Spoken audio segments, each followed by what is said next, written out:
Hello everyone. इस video में हम JK board class 12th summer zone session 2026 के इंग्लिश के फाइनल पेपर की सी सीरीज को डिस्कस करेंगे। स्टूडेंट्स, सेक्शन ए में आपको जो फर्स्ट पैसेज पूछी गई थी, ये पैसेज कॉमन कोल्ड के रिलेटेड थी। इस पैसेज से आपको 5 मार्क्स के नोट्स बनाने थे, 4 मार्क्स की एक आपको समरी लिखनी थी और साथ ही आपको एक 1 मार्क का सूटेबल टाइटल लिखना था। ठीक है, तो ये पैसेज कॉमन कोल्ड के रिलेटेड थी, तो आपने होपफुली ठीक किया होगा। ठीक है, अगर आपने कॉमन कोल्ड के रिलेटेड कोई भी अगर टाइटल दिया है तो वो ठीक माना जाएगा। ठीक है, मैं नहीं जानता कि आपने क्या टाइटल लिखा है, आप प्लीज कमेंट करके बताएं। मेरे अकॉर्डिंग इस पैसेज का title the elusive cure for the common cold, ठीक है, या फिर the problems of common cold, ये भी आप लिख सकते थे, या the common cold has no cure. ठीक है, ये टाइटल इसमें आप लिख सकते थे। बाकी जो नोट्स आपने बनाए होंगे वो आपने कुछ इंपॉर्टेंट पॉइंट्स निकालने होते हैं, होपफुली आपने वो नोट्स बनाए होंगे और साथ ही उन्हीं नोट्स से आपको एक छोटी सी समरी बनानी होती है, वो भी आपने लिखी होगी। ठीक है, उसके बाद अगर हम दूसरी पैसेज की बात करें तो दूसरी पैसेज जो है, इस पैसेज के आखिर पर 10 मल्टीपल क्वेश्चंस थे। ठीक है, ये पैसेज जो है ये मैकेनिज्म के रिलेटेड है। ठीक है, मैकेनिज्म के रिलेटेड है, तो अगर आपने इस मशीनरी के रिलेटेड, सिंपली मैं कहूँ तो मशीनरी के रिलेटेड ये पैसेज थी, तो होपफुली आपने इसको भी अच्छे से किया होगा। तो देखिए, इस पैसेज के आखिर पर जो क्वेश्चंस थे उनके आंसर्स आपको इसी पैसेज से ढूंढने थे। ठीक है, एक दो के आंसर खुद भी बनाने होते हैं। तो देखिए, यहाँ पर जो फर्स्ट क्वेश्चन था, how was the speed of work set on an assembly line, तो इसमें आप लिख सकते थे the speed of work was set bye adjusting the speed of the conveyor belt. ठीक है, उसके बाद सेकंड पार्ट है machinery creates the danger that ultimately machines will replace workers and cause unemployment, तो सी पार्ट इसका सही होना था। उसके बाद अगर हम थर्ड पार्ट की बात करें तो on the assembly line each worker assembled only one part of the final product, तो इसका डी पार्ट होना था। उसके बाद फोर्थ पार्ट की बात करें तो फोर्थ पार्ट का जो सही आंसर होना था वो outsourcing and just in time होना था, ऑप्शन डी। ठीक है, outsourcing and just in time keeps cost low for Maruti Udyog limited.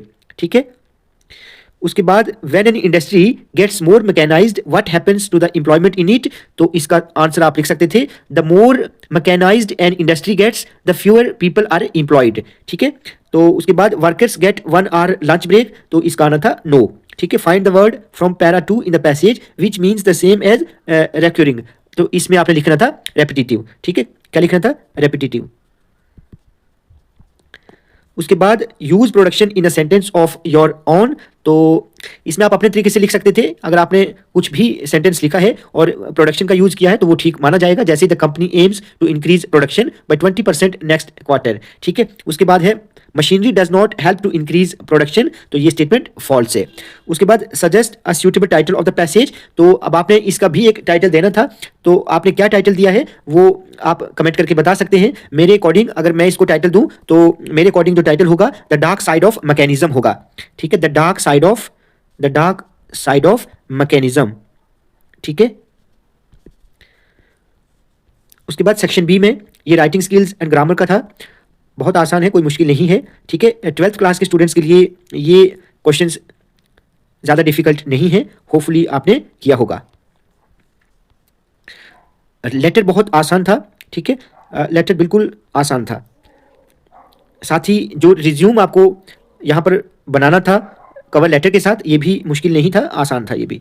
ठीक है, आप यहाँ पर देखिए बुक्स आर और बेस्ट फ्रेंड्स, ये तो कॉमन सा टॉपिक है, हम बहुत शुरू से ही इस टॉपिक को करते आते हैं। ठीक है, तो ये भी आप आसानी के साथ लिख सकते थे। उसके बाद है edit the following passage little bit थोड़ी सी कुछ स्टूडेंट्स के लिए डिफिकल्ट रही होगी, वैसे है थोड़ी सी डिफिकल्ट, इसमें कुछ कॉमर्स वगैरह आपने लगाने थे और 3-4 जो मिस्टेक्स थी उनको भी आपने करेक्ट करना था। जैसे यहाँ पर शी एंटर्स है, शी एंटर्ड आएगा। ठीक है, she entered followed by a valet carrying on his arm a big fur coat, she was not at all pretty, so यहाँ पर सो की जगह बट लिखना था। but seemed modest and quite shy. In the forge, everything was just as it had been earlier in the evening. The master blacksmith and his applicants still sat on, in है on आना था, ठीक है, their bench. उसके बाद the stranger had stretched himself, oneself की जगह यहाँ पर himself आना था, himself, ठीक है. तो उसके बाद कुछ कॉमाज वगैरह आपने लगाने थे. as soon as the young girl caught sight of him, ठीक है. उसके बाद कॉमा आना था. She went up and lifted his head. The man was evidently used to sleeping with one eye open.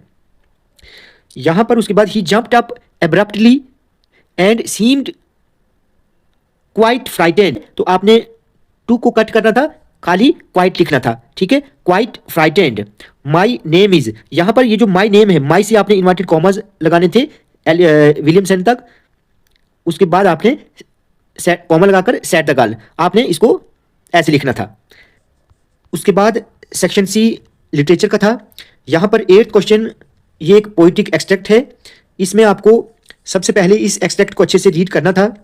इसके आखिर पर 4 क्वेश्चंस हैं, ठीक है. Why does the poet want us to keep quiet, ठीक है. तो इसका आंसर होपफुली आपने लिखा होगा. आप इसमें लिख सकते थे कि the poet wants us to keep quiet so that we can experience a moment of stillness and unity, ठीक है. उसके बाद find at least one poetic device from the above lines. तो देखिए, अगर हम इस एक्सट्रैक्ट की बात करें तो यहाँ पर एक पोएटिक डिवाइस जो है वो आप इमेजरी लिख सकते थे, ठीक है. और इमेजरी में जैसे ऊपर एक्सट्रैक्ट में दिया गया है फेस ऑफ द अर्थ, तो यहाँ पर देखें face of the earth, face of the earth ये एक इमेजरी है, ठीक है.